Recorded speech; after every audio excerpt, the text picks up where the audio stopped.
But this is the first house I bought. You know, I spent a third of my life here. Those memories are just in my head. That's all I got. Jared Fiscus had the American dream in his grasp and then watched it all slip away. I had lost my job. I was on unemployment. Losing his livelihood, his marriage, and like so many others during the economic downturn, his home, in particular, this home in Lacey. You know, it just, yeah. He struggles to keep the emotions in check, but takes the blame. That's all my fault. You know, it's nobody else's fault but mine. Yet there is another loss he believes is illegal, painful, and just plain wrong. Even though you're losing the home, it's still yours until that final day. Right, and certainly the personal property inside is yours. Chelsea Hicks with the Northwest Justice Project represents Fiscus and other clients in the same situation. Opening bid. Washington state law gives homeowners exactly 20 days to vacate a house with the clock starting the day of the foreclosure sale. Jared's house was sold on March 8, 2013.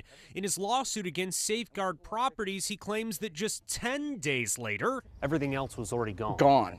Cleaned out everything. Fiscus shared these pictures with us from inside his house. Piles of clothes, mementos, the birth video of his daughter. Nearly everything he had to his name, he says, chucked away. Everything that I had. Even one of his unemployment checks was tossed. It was tough. Fiscus says it was the work of Safeguard Properties. And they had told me that I was too late.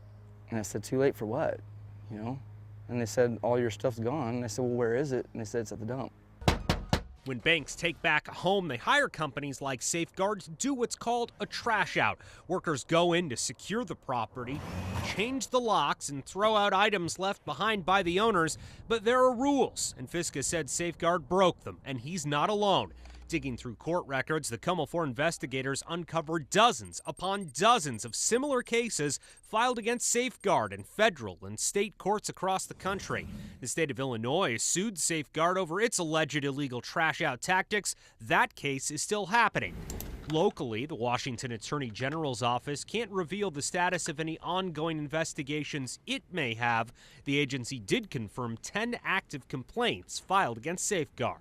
They just have no regard for your personal property. You know, they took anything that was there. Byron Brassfield sued Safeguard back in 2010, accusing the company and its contractors of illegally trashing out his Port Townsend home. Instead of violating that 20-day rule, Brassfield says Safeguard had the place cleared out even before an eviction notice was served. So all my tools were there. Yeah. And I've been a contractor for 35 years, so that hurt. In his trash out, Brassfield says he also lost hundreds of small, expensive, and sometimes irreplaceable parts for the family sailboat he was rebuilding in the driveway.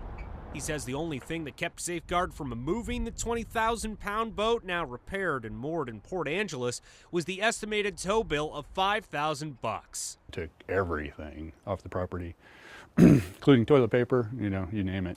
Yes, even the toilet paper. So why would any of this happen? Brassfield's attorney has a theory. Safeguard pays them by the cubic yard, and so in order to get paid, this guy takes all of Byron's stuff and piles it in the yard and then takes a photograph so that he can show how many cubic yards it is so he can get paid more. As far as getting into the houses too soon, Hicks chalks it up to a breakdown in communication. Why do you think that they do it? I think it's just sloppiness.